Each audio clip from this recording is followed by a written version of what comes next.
quando a gente pensa assim, da família, na família da esperança, primeiro a gente olha assim, qual seria a missão maior, né? E na missão maior, eu acho que não tem uma diferença entre se é família, se é sacerdote, se é leigo consagrado, se é bispo, não é? Todos que estão dentro da família da esperança vivem os objetivos gerais da família, que é a santificação. Ontem o Nelson falou tão bonito de como se santificar, né? De como se santificar na família, de como se santificar com a própria história, com os próprios sofrimentos. Então, primeiro de tudo, todos nós estamos na família da esperança com o objetivo de nos santificarmos. É a primeira coisa que eu sinto que é muito forte. E a gente se santifica justamente fazendo a vontade de Deus. E a vontade de Deus, para quem casou, é viver seu matrimônio. Né? Viver seu matrimônio da forma que eu hoje, infelizmente, não vou escutar de manhã. Mas a igreja pensa muito bonito sobre o casamento. Então, vocês devem ter entendido em profundidade o que é a vontade de Deus para vocês e o que é se santificar no casamento através do tema do Klaus. Né? Agora, dentro da família da esperança, nós temos um carisma, que o Frei também falou ontem, que eu acho que entrou no coração de todo mundo, né? O carisma da esperança. Então, a família também tem como carisma, dentro da família da esperança, viver a esperança. Né? E a esperança, a gente tem uma encíclica que fala sobre a esperança. Eu acho que todos nós devíamos ler essa encíclica. Né? Outro dia, eu não sei quem é que dizia, que nós tivemos uma graça muito grande, que no nosso tempo, né, quando surge a família da esperança, o Papa escreve uma encíclica sobre a família, sobre a esperança, né, como confirmando esse carisma que é para todos que fazem parte da família da esperança. E tem várias definições de esperança. Né? Sempre a esperança, no fim, é Deus. A última esperança, a maior esperança é Deus. A gente tem uma porção de esperança pequena, mas a grande esperança é Deus. E nós descobrimos, na família da esperança, desde o início da nossa história, que essa escolha de Deus na nossa família é mais do que uma escolha pessoal. Eu quero amar Deus, eu quero colocar Deus em primeiro lugar. É uma escolha de viver com Ele presente na vida da gente. De viver com Ele no nosso meio. Essa é uma escolha que todos, ela é comum para todos, não importa se é casado ou se é solteiro, todos nós somos convidados para poder viver o carisma da família da esperança, a viver essa esperança, né? A esperança de ter Jesus no meio. Se a gente pensar, por exemplo, nos problemas da educação hoje, que vocês sofrem, que a gente também sofre, o próprio problema da droga, todos os problemas da violência. Quem tem uma resposta para esse problema? Ninguém tem. Né? Onde está a resposta? No Evangelho. E como tornar esse Evangelho presente? Tornando presente Jesus. Né? Se nós conseguimos viver com a presença de Jesus entre nós. Então, eu sinto assim, a função da família, a primeira missão da família é viver com Jesus no meio. Custe o que custar. Porque a presença de Jesus no meio, não é que ela é fácil. Não é? Ele quer estar entre nós. Ele inventou, ele inspirou uma maneira da gente entender que com ele entre nós podemos educar os filhos, nós podemos ter uma resposta para a droga, ter uma resposta para tantos problemas. Tudo isso que ele faz na Fazenda da Esperança, é fruto dele estar presente entre nós. No mundo de hoje, ninguém tem resposta para a realidade nossa. E nem tem remédio, né? E nem pode dar uma esperança. Só ele.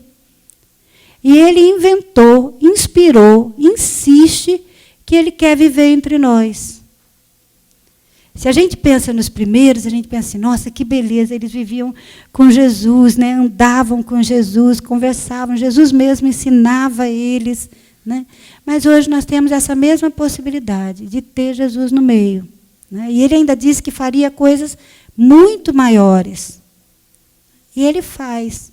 A Fazenda da Esperança é um testemunho disso, que se Jesus está no meio, ele faz. Então, como seria uma família na família da esperança? Uma família que tem Jesus no meio, em primeiro lugar. Né? Uma família que tem como modelo Jesus de Nazaré, né? A família de Nazaré. O que a família de Nazaré tinha de importante, de grande? A presença de Jesus, né? Que começa pequenininho e vai crescendo, não é assim que Jesus não foi assim? Pequenininho como todos, né? Aprendeu a falar, aprendeu a fazer as coisas, até que com 30 anos ele foi pregar e depois morreu e salvou o mundo.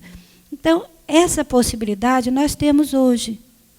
E a família, né, tem muito mais ainda, porque ela tem constantemente a oportunidade de ter, com a esposa, com os filhos, a presença de Jesus. E, em primeiro lugar, com a família. Depois, na fazenda. Porque a família da esperança, a família na família da esperança, se ela for o que ela deve ser, se ela tem a presença de Jesus, ela pode oferecer para os meninos, oferecer para os voluntários, oferecer para os consagrados, oferecer para quem visita, essa presença de Jesus. Ela pode levar essa esperança. E pode mais ainda, não só dentro da fazenda, ela pode levar fora, nos ambientes onde ela está. Né? Os que trabalham fora, pode levar no seu ambiente de trabalho, pode levar no seu ambiente que vai fazer uma recreação, no ambiente político, aonde ele estiver, ele tem a possibilidade de levar essa esperança.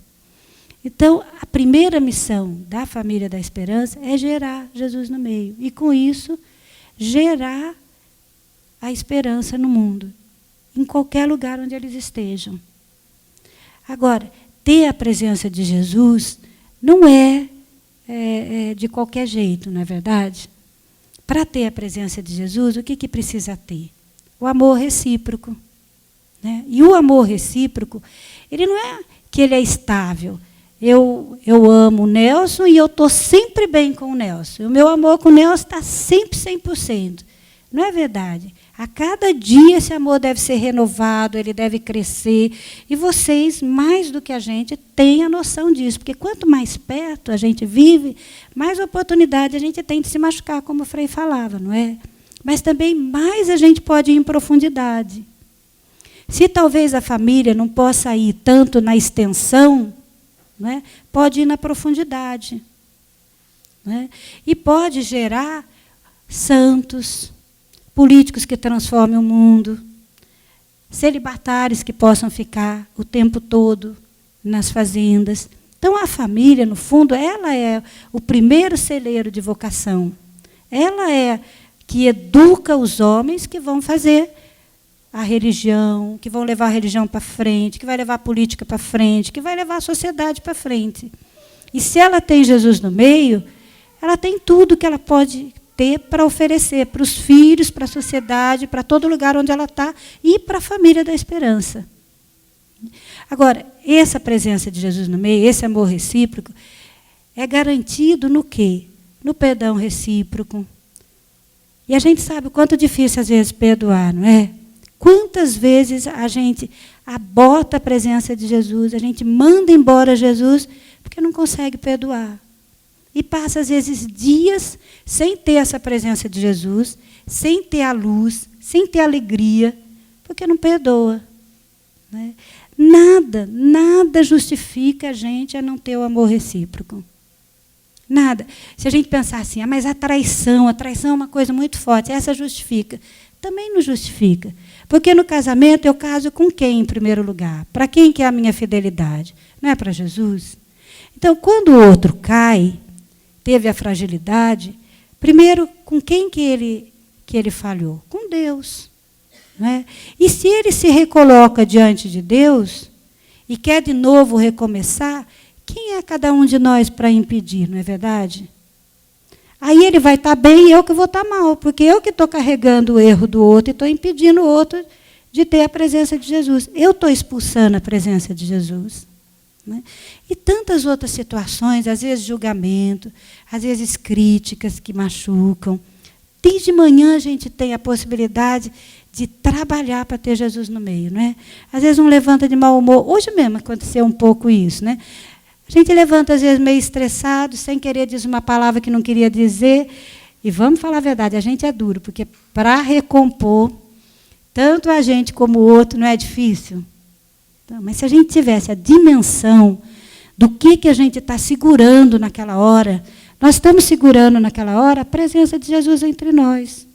Quanta coisa pode estar acontecendo de bonito e eu estou impedindo, pelo simples fato que eu estou ficando na minha raiva, que eu estou ficando no meu julgamento, que eu estou ficando no meu ressentimento, não é? Então, para ter Jesus no meio, nós precisamos estar muito prontos, muito rápidos no amor, muito disposto a recomeçar. Olha, se a gente vê quem cai, levanta rapidinho. Eu lembro um dia, eu estava balançando numa rede, né? E eu caí da rede. Daí, por baixo, assim, eu olhei para ver se tinha alguém que estava vendo, né? Não tinha ninguém, eu levantei rapidinho. Quando eu levantei, tinha uma recuperando, dando risada. Lógico que ri da gente. Agora, espiritualmente, a gente fica.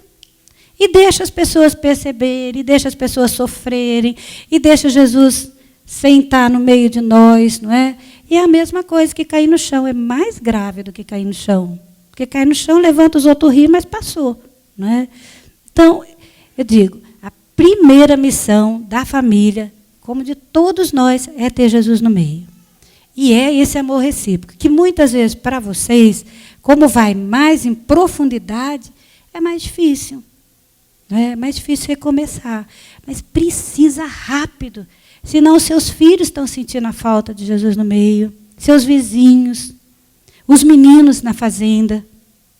Né? Depois, o que mais que seria a família na família da esperança? Claro, a disponibilidade para doar a sua vida na fazenda da esperança, não é verdade? Agora, como é esse doar a vida quando a gente é casado? Aí a gente pensa assim, daí eu não posso ser gratuito, porque eu tenho que sustentar meus filhos, eu tenho que sustentar minha casa, né, eu tenho que viver meu matrimônio, eu não posso viver lá na comunidade, porque a própria igreja diz que os casais têm que ter uma casa onde eles vivem com os filhos, a própria economia e onde eles podem educar os filhos, não é assim? Mas e daí? Como vai ficar, então, o meu trabalho com os recuperandos? Não vai ser gratuito? Vai. Vai, porque a dimensão está no coração. Entendeu? Eu recebo o salário, como, por exemplo, o celibatário recebe a roupa que ele veste, a comida que ele come todo dia. Entendeu? Na disponibilidade de viver na pobreza, na alegria, naquilo que Deus dá, na providência. A mesma coisa o casal deve receber o seu salário. E ver a educação dos filhos com simplicidade. É difícil imaginar na família da esperança alguém que viva na ostentação, não é verdade? Porque nós sabemos de todas as necessidades, não é possível. Nós precisamos viver como os primeiros cristãos. Se a gente exige isso dos meninos, nós não exigimos dos meninos. Olha o que nós exigimos dos meninos durante o ano. Que eles vivam na castidade. Quem acabou de sair do mundão, nós exigimos que eles vivam na castidade, exigimos que eles vivam na comunhão completa, na pobreza, que eles não tenham nem o chocolate no guarda-roupa, mas que eles coloquem em comum, não é verdade? Que eles obedeçam, não exigimos isso deles? Aí nós precisamos viver, não é verdade? Nós precisamos viver. E a família deve viver na sua dimensão também esses que são os conselhos evangélicos. Que quando Jesus não falou só para quem é freira, para quem é padre, para quem é celibatário. Ele falou para todo mundo. E a primeira comunidade dos cristãos viviam assim. Entre eles não tinha necessitados, não era verdade? Então, a fazenda, ela é isso. E se é isso com os meninos, muito mais radicalidade devemos ter nós. Né? Muito mais na castidade. Né? Os celibatários do jeito que Deus pede para eles, os casados do jeito que Deus pede, que nós sabemos, no fundo, nós sabemos como Deus pede para nós de viver a castidade, não sabemos? Nós sabemos. Depois, de viver a pobreza na comunhão, nós sabemos. Nós sabemos quando nós temos o supérfluo. Nós sabemos quando nós não estamos fazendo comunhão. Essa vida do Evangelho, essa vida com os meninos, faz essa sensibilidade na gente. O Evangelho questiona isso para a gente. E é tão radical o Evangelho, e não se dirige à freira quando ele diz quem tem 2 túnicas, deu uma túnica. Se dirige a freira e padre? Não, o Evangelho se dirige a todos, casados, solteiros, a todos. Então, essa vida não é pedida pela família da esperança, é pedida pelo Evangelho. E se a Fazenda da Esperança quer viver o Evangelho, quer oferecer para os meninos o Evangelho, em primeiro lugar deve viver. Os meninos devem encontrar em nós, solteiro, casado, padre, bispo, essa vida. Aí eles são capazes de fazer. Por exemplo, às vezes as pessoas ficam bobas, mas como que pode? É contra a natureza eles ficarem 1 ano na fazenda, na castidade. Mas eles estão vendo isso. Eles estão vendo casais que são fiéis um ao outro. Eles estão vendo celibatários que vivem só para eles e que não têm uma outra pessoa. Eles estão vendo. Não é? Eles estão vendo a comunhão que existe entre nós, o sacrifício que cada um faz para viver com o seu salário, para viver de forma simples. Então, é isso que ensina os meninos. E isso existia antes de começar a fazenda. Quando começou a vida na paróquia, começou essa vida, e lá já tinha casais, já tinha, nós não tínhamos feito votos, mas já tinha quem tinha escolhido essa estrada. E todos viveram de uma forma que os meninos também acharam natural viver. Então, nós precisamos ser para eles esse espelho. E a família tem a missão de ser esse espelho para os meninos, que os meninos possam olhar e ver que é possível viver daquela maneira, porque tem pessoas ali com eles que estão vivendo. E nisso a gente precisa fazer constantemente um exame de consciência, porque constantemente o mundo pode arrastar a gente, não é verdade? A televisão pode pôr tantas necessidades na nossa cabeça, que nos afasta da comunhão, que faz a gente gastar o supérfluo, não é verdade? Tantas necessidades que tem hoje em dia, que a gente pode entrar nela, se a gente não constantemente fazer um exame de consciência. Então, o que é na família da esperança a família? São pessoas que têm a coragem de viver assim, que têm a coragem de viver o Evangelho na mesma medida que qualquer outra pessoa consagrada ao padre vive, porque quando Jesus falou, não falou para consagrado e padre, falou para todos. E quando vive essa dimensão, então tem a vida. Então tem a presença de Jesus entre nós. E tem o maior tesouro que nós podemos ter para oferecer na fazenda, para os filhos, para a sociedade toda. Então eu sinto que se a gente for em profundidade em cada um desses pontos, e cada um deve ir, vocês aproveitam que estão o marido e a mulher, entendeu? Para ir em profundidade, se vocês estão sendo essa família da esperança, uma família que transmite a esperança, que faz os que estão aqui, os meninos que estão aqui, desejar se casar e ter uma família como vocês. Quantos meninos hoje, sem a gente às vezes nem falar, querem se casar? Estão em situação irregular e querem se casar. Por quê? Porque vê famílias que vivem assim. Né? Então, vocês já são isso para eles. Agora, sempre nós precisamos crescer. Como nós, celibatários, também precisamos crescer nessa escolha que fizemos. Cada um precisa crescer na escolha que fez. Por isso é importante que se reúnam, que reflitam sobre a vocação de vocês. Essa é a primeira vez que a gente reúne os casados assim aqui no centro. Mas muitas vezes pode fazer nas regiões, pode fazer nas fazendas. Por quê? Porque ali vocês podem refletir sobre a vocação de vocês. E ali Deus, Jesus no meio, vai dizer para vocês exatamente como deve ser. Quais os obstáculos, aonde a gente deixou entrar o mundo, né? Onde a gente pode crescer, aonde podemos ser mais amor um para o outro. Então eu sinto que, no fundo, essa é o ser família, na família da esperança. Depois, qual a tarefa que nós vamos desempenhar? Ali na comunidade, se vê qual a tarefa, não é verdade? Ontem o Beto dizia que ele sente que é ligado à família, não é? Outro já está sendo responsável de fazenda. Quando a gente tem Jesus no meio, nós podemos fazer qualquer coisa, porque Jesus faz qualquer coisa. Não é? Se nós temos ele no meio, podemos fazer tudo. Agora, lógico, cada um na sua dimensão. Por quê? Porque vocês têm, primeiro, a escolha de Deus. Depois, o sacramento que Deus deu para vocês, que é o casamento. E depois, a missão da fazenda. Agora, nesse sacramento, vocês fazem uma opção de viver o carisma da família da esperança. De ser uma família diferente. Porque é uma família que vive com Jesus no meio. Depois, a gente queria conversar um pouco assim, como, e daí, assim, assim, concretamente, como eu vou ser família da esperança? Então, nós podemos ser de duas formas, não é? Eu posso viver dentro da fazenda, e daí eu vivo em vida comum, ou eu posso viver fora da fazenda, aí eu vivo como voluntário da esperança. Tem vida comum quando eu vivo dentro da fazenda, entendeu? Até o meu trabalho é dentro da fazenda. Aí eu passo ali todas as horas que eu tenho disponível para o trabalho, onde eu ganho o meu salário, eu estou ali na fazenda.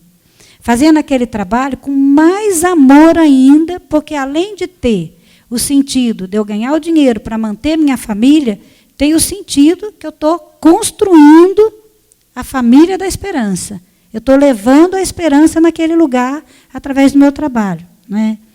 Depois, eu estou ali dentro, disponível para o que a fazenda precisa. Né? Eu vivo com aquele salário que a fazenda pode pagar, que nunca vai ser um salário, talvez, compatível com a sua capacidade. Porque a fazenda não tem condição. Né? Então, essa é a vida dentro da família da esperança, é a vida do casal que vive em comum, que vê também todas as coisas juntos, porque eu não posso estar inserido numa comunidade e viver como se eu não estou dentro dela. Então, eu preciso ver muito mais coisas junto. Já começa quando você vai casar. Você não tem ainda onde você vai morar. Vai ver junto com a presidência onde vai morar, porque você vai morar dentro. Às vezes a casa é boa, às vezes não é. Não é? A disponibilidade para transferir. Lógico que vai ser visto a situação dos filhos, a sua situação de casado, mas existe uma disponibilidade. Em primeiro lugar, existe uma disponibilidade de ser transferido. Então, são várias coisas que fazem com que seja uma vida em comum. É uma vida que é uma vida dentro da fazenda, dentro da família da esperança, dentro do carisma, mas de uma forma localizada dentro do território da fazenda. Então, essa é a vida em comum. Com a mesma intensidade, eu posso viver fora da fazenda da esperança, com tarefas diferentes. Então, eu tenho um trabalho lá fora. Então, eu não posso viver dentro da fazenda. Eu não posso deixar meu emprego, porque já faz tempo que eu estou lá, porque eu sustento meus filhos. Então, eu vou aposentar. Imagina que eu trabalhei até aposentar, sabia? Eu morava dentro, eu acho que eu tinha vida comum, mas a gente viu junto que eu ia trabalhar até aposentar.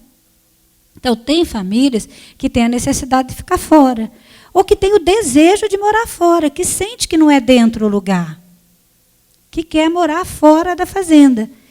E levar essa esperança lá fora. Então, muitas vezes são os casais voluntários da esperança que se dedicam à esperança viva. Que acolhem na casa deles, muitas vezes, telefonema deles, dos ex, que conversam com eles, que vão atrás deles, não é? Que abrem as portas das suas casas para as necessidades. E que levam essa esperança, essa vida da fazenda, fora do território da fazenda. Então, é um voluntário da esperança. Mas ele também vive com radicalidade o nosso carisma. Então, difícil imaginar um voluntário da esperança que tem uma vida onde está cheio de comodidade, onde tem um monte de supérfluo, sabendo que ele pertence a uma família que ele deve sustentar, que ele deve apoiar, que ele deve ser o suporte, que ele deve ser o guardião. Então, a pessoa que é voluntário da esperança, que vive lá fora, mas que tem esse ideal da esperança dentro, esse carisma dentro, ele vai viver de uma forma diferente. Ele vai ter a presença de Jesus. Os vizinhos deles vão perguntar, por que será que esse casal é tão diferente? Porque vive com Jesus no meio.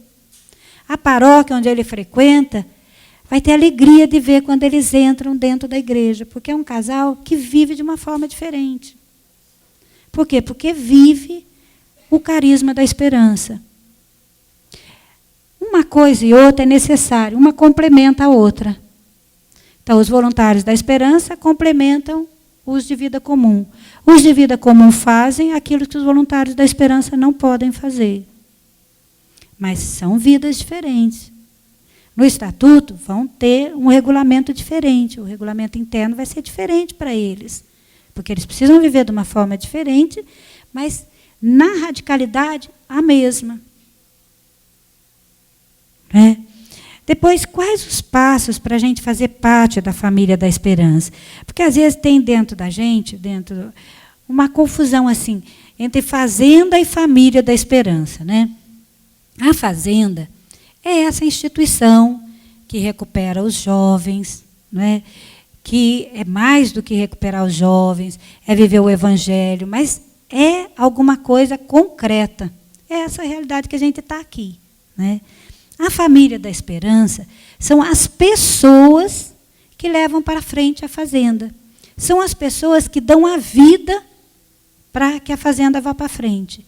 Eu não consigo imaginar um dia que não tiver mais quem coloque como objetivo primeiro da vida ter Jesus no meio, que a fazenda vá para frente. Não vai. Porque não vai ter mais quem sustenta, que é a presença de Jesus. Na fazenda pode ter gente que cometeu crime, gente que fez todo tipo de coisa, de diferente origem, pobre, rico, feio, bonito, porque tem Jesus que une todos. Então, a fazenda é essa realidade que a gente vê. É como se fosse o corpo, a realidade visível. A família é a alma, aquilo que não se vê, que não se fala tanto, mas que é importantíssimo, que é cada um que escolhe viver o ideal da família da esperança. Agora, como a gente vai entrando na família da esperança? Porque primeiro, lógico, surge muitas vezes o amor pela fazenda. Ou porque meu filho se recuperou lá e eu vi o que é a fazenda. Ou porque um dia eu fui visitar e fui contagiado por uma coisa que eu não sabia o que era, que hoje vocês sabem que é Jesus no meio. Não é? Aí, como eu vou fazer parte dessa família da esperança? Então, primeiro tem que ter um tempo de conhecer, um tempo de viver perto. Né, que a gente diz até que deve ser 1 ano, em que a pessoa vive perto. Então, por exemplo, alguém que acabou de se recuperar, já deveria fazer parte da família? Não, não é? Deveria ter um tempo onde ele é voluntário, onde ele refaz a vida dele, e depois ele passa a fazer parte da família da esperança. Porque daí ele pode fazer uma escolha mesmo da família. Ele já viu o que é a família da esperança e o que é a fazenda da esperança. Às vezes os pais, na empolgação de ter os filhos se recuperando, querem fazer parte da família já. Mas espera um pouco. Demorou tanto para existir a família, gente, como instituição. Mais de quantos anos? Quantos anos, Nelson? Uns 19 anos, né? Para depois ter isso que existe agora. Então, a gente pode esperar viver 1 ano de voluntário, ver se é isso mesmo que a gente quer, entendeu? Aí, quando você viu é isso mesmo, você faz uma carta pedindo para fazer o pacto. O pacto, o que é? É o tempo de 1 ano. Porque não é, gente, que o pacto é uma vocação. Você vai ficar a vida inteira no pacto, a vida inteira no compromisso. Pacto não é vocação. Pacto é uma etapa de crescimento, entendeu? Uma etapa de vida dentro da família da esperança. E o mínimo que ela tem é 1 ano. Então, eu preciso viver esse pacto 1 ano. Mas, quando eu começo a viver, eu já devia estar vivendo. Vai ser só um tempo que eu vou me comprometer a viver o pacto. E daí eu faço uma cartinha, peço para entrar na família da esperança, é aceito na família da esperança e começo a viver o pacto. Quem é voluntário da esperança vive esse pacto lá fora. Quem é de vida comum vive o pacto aqui dentro. E o que é esse pacto? É dar a vida. Dar a vida pelos meninos, dar a vida um pelo outro, gerar essa presença de Jesus, aprender a amar para gerar Jesus no meio. Tudo isso é um aprendizado. Como a gente aprende a andar, a gente aprende a amar, aprende a gerar Jesus no meio, não é verdade? Então, esse ano é o primeiro ano que você está aprendendo. Agora, é um ano que deve ser vivido com radicalidade. Terminou esse ano, você fez um ano de pacto, aí você já pode pedir o compromisso. Lógico, daí quando você escrever sua cartinha, vai ser visto pela presidência. Será que realmente ele está pronto? Ele já cumpriu essa etapa de amar, de ter esse amor recíproco forte? Será que agora já é bom para ele? É como o alimento, não pode dar feijoada para quem ainda precisa tomar leite. Então, é hora. Então, vai fazer o compromisso. O compromisso também não é vocação, é uma fase. 2 anos é o compromisso. Então, eu vivo 2 anos de compromisso. O que seria esse compromisso? Um passo para frente, mas que eu já deveria ter aprendido a viver já começado a viver. E o que é? Aí é realmente aquela fase que a gente fala do ver junto. Desde o pacto a gente já vê junto. Mas no compromisso, daí é realmente um compromisso. Você no pacto viu junto muitas coisas e viu assim, nossa, como é bom ver junto. Como é bom eu ver com Jesus no meio, com meus responsáveis. Como é bom não fazer as coisas da minha cabeça. Né? Então, é o tempo do compromisso, que você vê junto e começa a desempenhar tarefas mais importantes. Então, já é o responsável lá no Esperança Viva. Não é nem a tarefa, sabe, gente? É a responsabilidade. Você já se sente responsável por aquela família. Em todos os sentidos. Também se a família está indo bem economicamente, se a família está indo bem moralmente, já começa a zelar pelo patrimônio da obra, como se fosse seu. Já começa a viver aquela família.